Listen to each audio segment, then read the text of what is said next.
Parliament, the great people of Kibra constituency, ladies and gentlemen, good afternoon. Good afternoon. I address you this afternoon, ladies and gentlemen, to clarify and confirm two issues which have been major subject of public speculation in the recent past. One, that following my recent resignation from the ODM party, I have since formally joined and become a duly registered life member of the Amani National Congress Party. And two, that subsequent to the same, I will be seeking the ANC party ticket to run for the Kibra parliamentary by-elections slated for November. To put us in the correct perspective, I think it is imperative to articulate why I opted for ANC over and above the other over 40 registered political parties in this country. When I made the decision to present myself as a candidate for Member of Parliament for Kibra in the envisaged November by-elections, the first question I asked myself was, why is it that despite 56 years of independence and various interventions costing billions of shillings from government and non-governmental organizations, Kibra is still wallowing in abject poverty and disease, with the people living below the poverty line?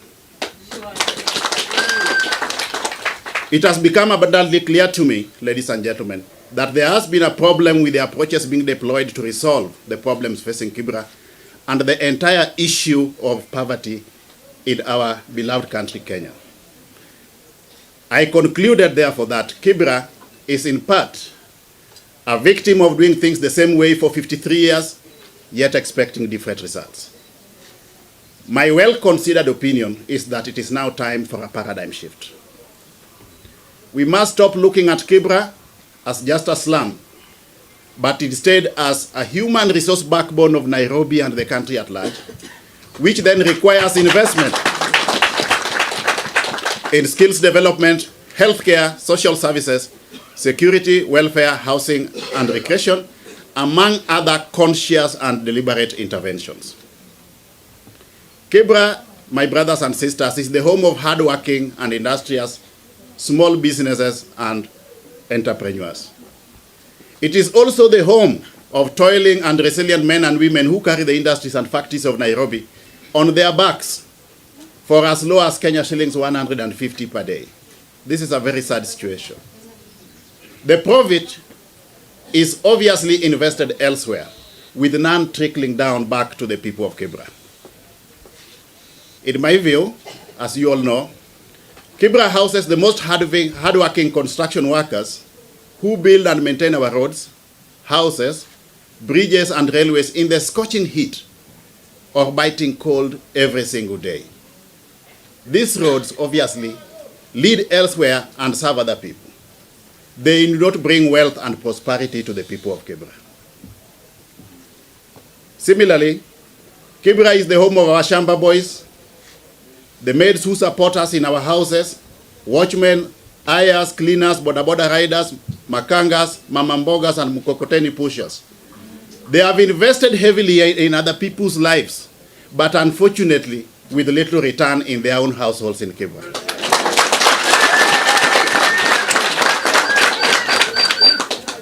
Indeed, Kibra is a significant player in Nairobi's economy and the country at large, and it is therefore part of its human resource backbone, yet very little invested back or even trickles down back to the residents. We have become a society that does not care about its invaluable human resource. Kenya, over the decades, has been pursuing a policy of trickle-down economics designed to empower the owners of capital, who are then expected to invest and generate wealth that is subsequently expected to trickle down to the rest of the country, including but not limited to those who toil at the lower end of the production chain, like the people of Kibra. This, however, doesn't happen. Consequently, ladies and gentlemen, the bottom line or net effect is that the rich get richer while the poor get even poorer. That is how we end up with huge slums in Africa, and in Kenya in particular, like Kibra, waiting in vain for our national wealth to trickle down to them. As you know, Kenya's annual budget stands at about Kenya shillings 3.2 trillion, but it hardly trickles down to the poor, resulting in our country becoming one of the most unequal societies in the world. The gap between the rich and the poor in Kenya is widening every day, with the number of super rich millionaires being among the fastest growing, while on the extreme opposite end of the divide, those living in abject and extreme poverty is also increasing at an alarming rate. The people of Kibra have been patient for long enough, waiting in vain for our national wealth to trickle down to them, yet this hasn't happened in 53 years. As a candidate for MP of Kibra, I have an elaborate plan, ladies and gentlemen, to shift this paradigm and change from the unsuccessful model of trickle-down economics to a trickle-up economics where, among other measures, I shall seek deliberate initiatives to empower the people of Kibra as is required of them to enable them fully exploit their potential and live in a happy and a dignified life. In my view, therefore, an empowered, skilled, and healthy citizenry in the middle and lower classes society is the success that will trickle upwards in corporate balance sheet in the form of performance and outputs by the middle and lower level workers, leading to higher profits. The trickle-up approach is therefore a potential game changer for Kibra, and I seek to be the agent of that fundamental change.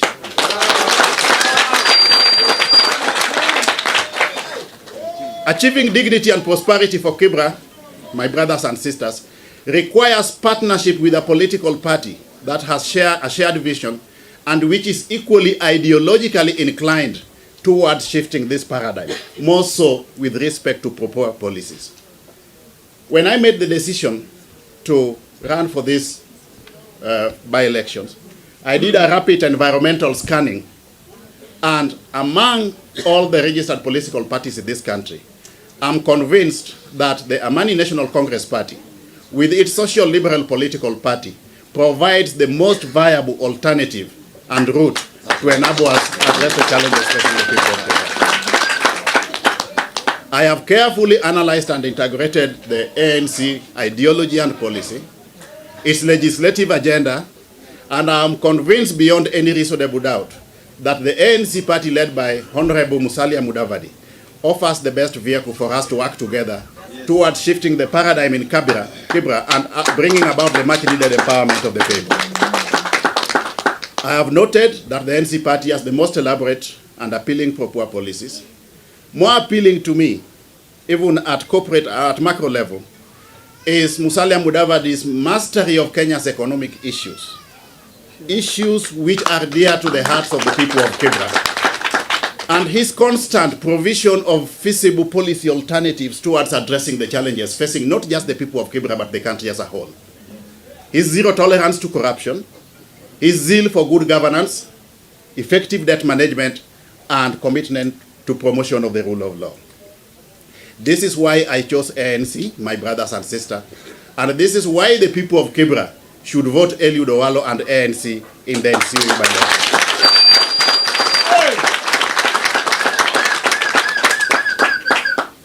And why should I seek to be the MP for Kibra anyway?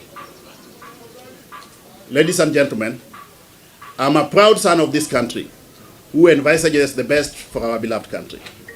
Over the years, I've served worthy causes by partnering with local communities in socio-economic activities and agents of real change on worthy political issues, with the ultimate objective of realizing a better, equitable, and all-inclusive Kenya. In Kibra, where I first lived upon coming to Nairobi, and for your information, I came to Nairobi the very first time, the day I was going to university. And I continue to maintain strong links to date. Our first-hand experience of the plight and challenges facing the people. I therefore have a strong will, my brothers and sisters, conviction, and zeal to make life more bearable for the good people of Kibra. Even as an ordinary Kenyan, the people of Kibra and the country as a whole have known me as a strong defender and advocate for basic human rights, the rule of law, widening of the democratic space, and key agent for real change. Augmenting this, ladies and gentlemen, is my passion and pursuit for sustainable economic empowerment of families in Kibra. It is my considered belief, therefore, that I am focused and committed enough to providing fearless, participatory, and impartial representation to all the communities living in Kibra without fear or favor. My view is that the envisaged November by-elections should be a contest about ideas. What ideas do you have on the table to change the lives of the people? Even in 2017, when I decided to take on my late brother Ken Okoth, it was a contest between ideas. And at no point in time were there any alterations between myself and Ken Okoth. We respected each other as worthy competitors, but providing viable but divergent initiatives to address the challenges facing the people of Kibra. That position of mine has not changed to date. My overall goal, therefore, ladies and gentlemen, is to provide effective and servant leadership that facilitates the protection of civic rights and uplifting of the standards of the living people of Kibra. When elected as MP, I will pursue an appropriate legislative agenda that promotes full implementation of the 2010 constitutional dispensation, with particular focus on strengthening of the devolved system of government, equitable distribution of resources, good governance, inclusivity, and promotion of the rule of law. My vision for Kibra constituency, therefore, is an empowered, educated, healthy, and compassionate Kibra community living in a decent, clean, and secure environment. The people of Kibra have got the wherewithal and capacity to exploit their full potential like any other Kenyan living elsewhere. What is lacking is that they have never been given the enabling environment to pursue their potentials. And to realize that vision, my Kibra mission, therefore, is to provide effective representation and facilitate the basic rights and needs of the Kibra people through servant and participatory leadership, strategic alliances, and relevant partnerships to empower and enhance the standards of living of the people. Really? And to achieve this, we will work together with the people of Kibra, guided by core values of fidelity to the rule of law, servant and fearless leadership, active public participation, integrity and inclusivity, and impartiality, so that we have got a working culture that benefits and has the greatest trickle-down effect to the common man living in Kibra. Since I started partnering with the people of Kibra on various programs, and it's been quite a while, in the year 2013, I have not only aptly demonstrated my accessibility to the people, but also effectively espoused my empowerment agenda. The key milestones in this regard are well known. They are in the public domain. I don't want to go into those details, but you can visit the Eliud Owalo 2017 campaign website, eliudowalo.com, and you'll be able to discern what I've done for the people so far. Moving forward, my areas of focus upon being elected MP for Kibra will be democracy, good governance and the rule of law, human rights, health, education, shelter, youth and women empowerment, environmental management, water and sanitation, security, disaster response, social security, and sports. To achieve this, I view the following as the critical success factor for my Kibra agenda. 1, effective strategic planning, effective stakeholder engagement and public participation, elaborate strategic alliances and partnerships, effective resource mobilization, good governance, and effective performance management framework, while being effectively augmented by effective monitoring, evaluation, and reporting of the programs, that we intend to pursue for the people. Consequently, ladies and gentlemen, I want to make certain pledges to the people. Pledge number 1, I will promote the widening of the democratic space, good governance, and conformity to the rule of law for the benefit of the people of Kibra. In the area of human rights, my pledge to the people of Kibra is that I will advocate for and protect the basic and fundamental political, economic, and social rights of the people of Kibra. In the thematic area of health, my pledge is that I will facilitate enhancement of health status of the people of Kibra by partnering with health institutions and non-governmental organizations in the health sector to provide relevant and periodic medical camps and mobile clinics. In education, my pledge is that I will, using the little networks that I have, augment the CDF bursary efforts by facilitating the education of needy but bright and capable dependents within the Kibra community. And in this thematic area, I must appreciate the good work that was done by our late MP. And to date, I still view him as perhaps one of the most dedicated and committed legislators we have witnessed in this country over the past decade. More specifically, I will promote TVET programs to harness the unexploited potential of the Kibra youth. In the area of shelter, I will partner with key stakeholders to support the people of Kibra in accessing low-cost but optimal and decent shelter. Yes. Youth and women empowerment, which has been my key thematic area in that constituency. I pledge to facilitate empowerment of the youth and women of Kibra to enable them to exploit their full potential by engaging in viable and sustainable, and mark that word sustainable, income-generating activities in order to access basic facilities. In environmental management, I will facilitate a framework that realizes and maintains a clean and habitable environment to enable the people of Kibra live in an environmentally friendly settlement free of garbage and diseases. And more specifically, I'll also work with stakeholders to see how we can rehabilitate the Nairobi Dam. Under water and sanitation, I will facilitate enhanced access to clean water and elaborate sewerage infrastructure to enable the people of Kibra meet basic water and sanitation needs. I will also identify in the area of security with all relevant stakeholders to determine and implement viable initiatives that will augment the efforts towards guaranteeing the security of the people of Kibra.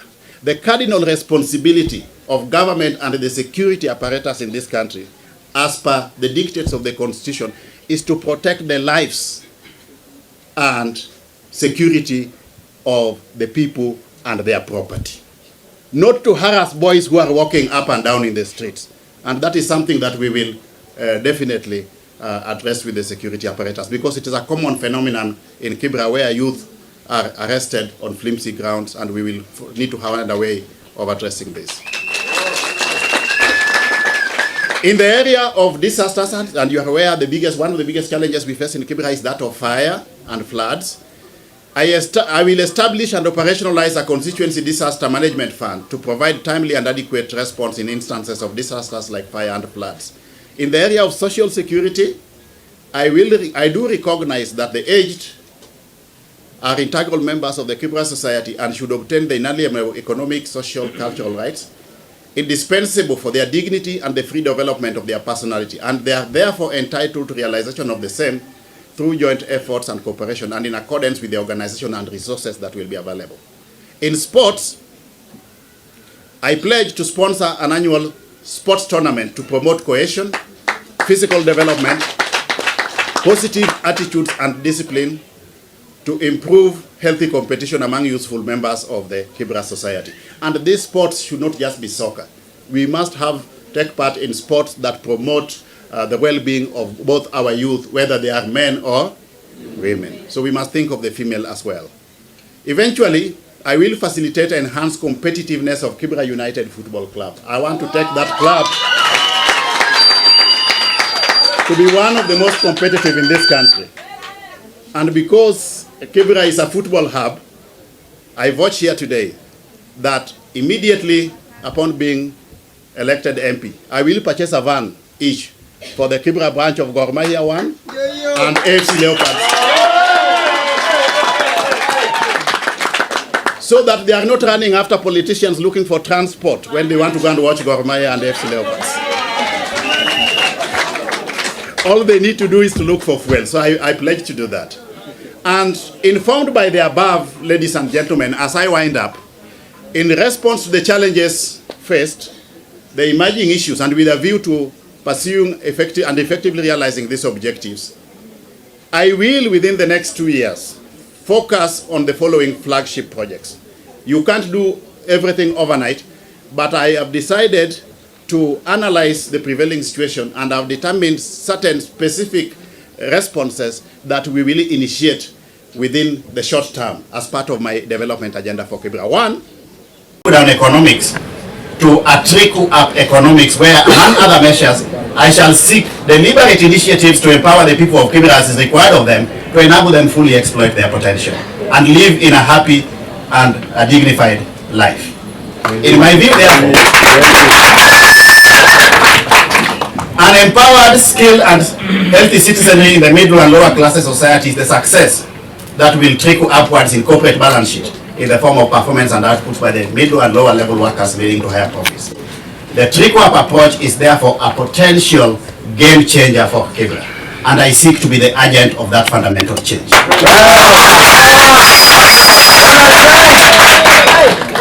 Achieving dignity and prosperity for Kibra my brothers and sisters, requires partnership with a political party that has a shared vision and which is equally ideologically inclined towards shifting this paradigm, more so with respect to proper policies. When I made the decision to run for this by-elections, I did a rapid environmental scanning, and among all the registered political parties in this country, I'm convinced that the Amani National Congress Party, with its social liberal political party, provides the most viable alternative and route to enable us.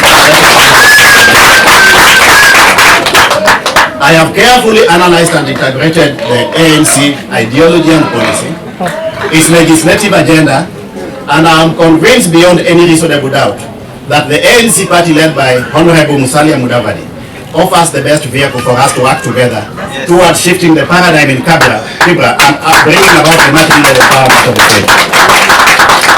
I have noted that the ANC party has the most elaborate and appealing proper policies. More appealing to me, even at corporate, at macro level, is Musalia Mudavadi's mastery of Kenya's economic issues which are dear to the hearts of the people of Kenya, and his constant provision of feasible policy alternatives towards addressing the challenges facing not just the people of Kibra but the country as a whole. His zero tolerance to corruption, his zeal for good governance, effective debt management, and commitment to promotion of the rule of law. This is why I chose ANC, my brothers and sisters, and this is why the people of Kibra should vote Eliud Owalo and ANC in the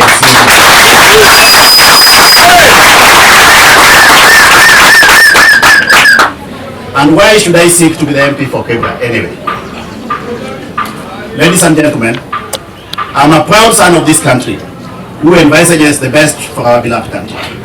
Over the years, I've served worthy causes by partnering with local communities in socio-economic activities and agents of real change on worthy political issues, with the ultimate objective of realizing a better, equitable, and all-inclusive Kenya. In Kibra, where I first lived upon coming to Nairobi, and for your information, I came to Nairobi the very first time, the day I was going to university. And I continue to maintain strong links to date. Our first-hand experience of the plight and challenges facing the people. I therefore have a strong will, my brothers and sisters, conviction and zeal to make life more bearable for the good people of Kibra. Even as an ordinary Kenyan, the people of Kibra and the country as a whole have known me as a strong defender and advocate for basic human rights, the rule of law, widening of the democratic space, and key agent for real change. Augmenting this, ladies and gentlemen, is my passion and pursuit of sustainable economic empowerment of families in Kibra. It is my considered belief, therefore, that I am focused and committed enough to providing fearless, participatory, and impartial representation to all the communities living in Kibra, without fear or favor. My view is that the envisaged November elections should be a contest about ideas. What ideas do you have on the table to change the lives of the people? Even in 2017, when I decided to take on my late brother Ken Okon, it was a contest between ideas. And at no point in time were there any alterations between myself and Ken Okon. We respected each other as worthy competitors, but providing viable but divergent initiatives to address the challenges facing the people of Kibra. That position of mine has not changed to date. My overall goal, therefore, ladies and gentlemen, is to provide effective and servant leadership that facilitates the protection of civic rights and uplifting of the standards of the living people of Kibra. When elected as MP, I will pursue an appropriate legislative agenda that promotes full implementation of the 2010 constitutional dispensation, with particular focus on strengthening of the devolved system of government, equitable distribution of resources, good governance, inclusivity, and promotion of the rule of law. My vision for Kibra constituency, therefore, is an empowered, educated, healthy, and compassionate Kibra community, living in a decent, clean, and secure environment. The people of Kibra have got the wherewithal and capacity to exploit their full potential like any other Kenyan living elsewhere. What is lacking is that they have never been given the enabling environment to pursue their potential. And to realize that vision, my Kibra mission, therefore, is to provide effective representation and facilitate the basic rights and needs of the Kibra people through servant and participatory leadership, strategic alliances and relevant partnerships to empower and enhance the standards of living of the people. Really? And to achieve this, we will work together with the people of Kibra, guided by core values of fidelity to the rule of law, servant and fearless leadership, active public participation, integrity and inclusivity and impartiality, so that we have got a working culture that benefits and has the greatest trickle-down effect to the common man living in Kibra. Since I started partnering with the people of Kibra on various programs, and it's been quite a while, in the year 2013, I have not only aptly demonstrated my acceptability to the people, but mumeona? Mumesikia? Ni sauti poa ama pana? Haya. Ibindu bichenjanga. Haya. Kwa hivyo mimi nitasoma haraka sana kwa sababu baada ya hotuba ya ndugu yangu Owalo, sasa sisi ni ku summarize tu alafu mambo imekwisha. Si namna hiyo? Kwa hivyo kama chama cha ANC nataka niseme kwa kimombo alafu nitatafsiri. I am pleased on my own behalf and on behalf of the ANC party to announce that we will be fielding a candidate in the November 7th by-election in Kibra constituency.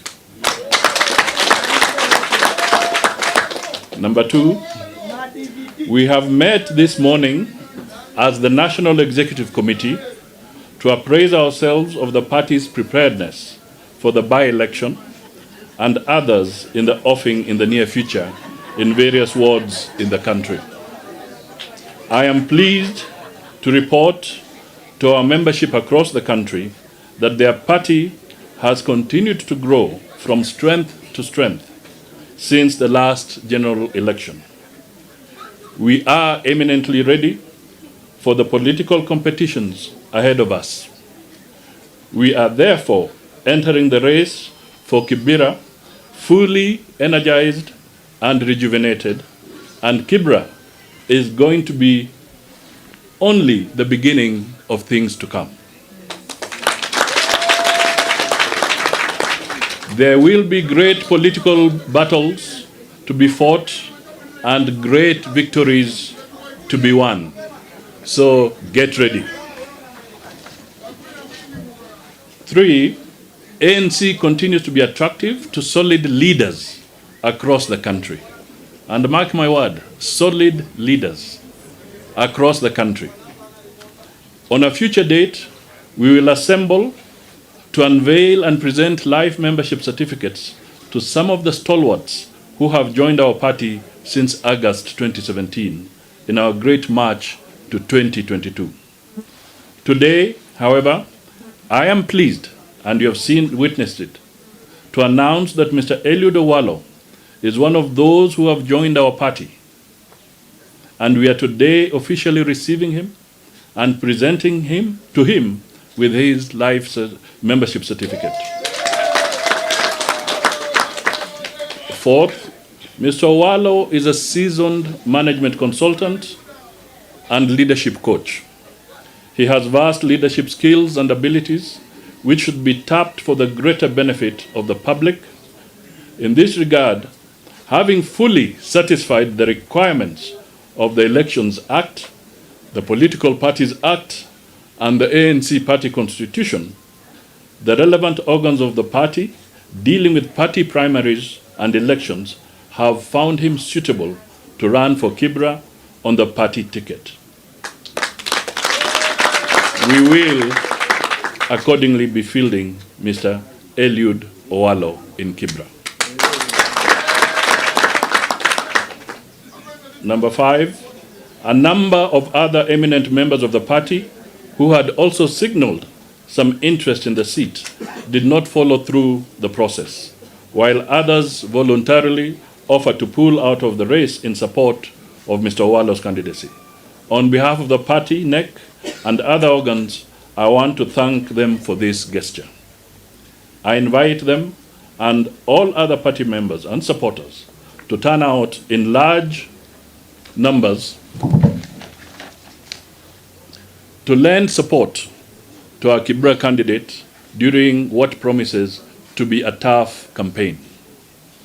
Lastly, to the people of Kibra, please accept our message of commiseration on the untimely passing on of your immediate former MP, Honorable Ken Okoth. We were with you during the trying season of his funeral, and we remain with you and his family in prayers in this season. We pray for his soul to rest in eternal peace, even as we get ready to carry on with the good work that he was doing for the people of Kibra. I wish to assure you that in Eliud Owalo, you have the right person to carry Okoth's wonderful legacy into the future. Thank you very much.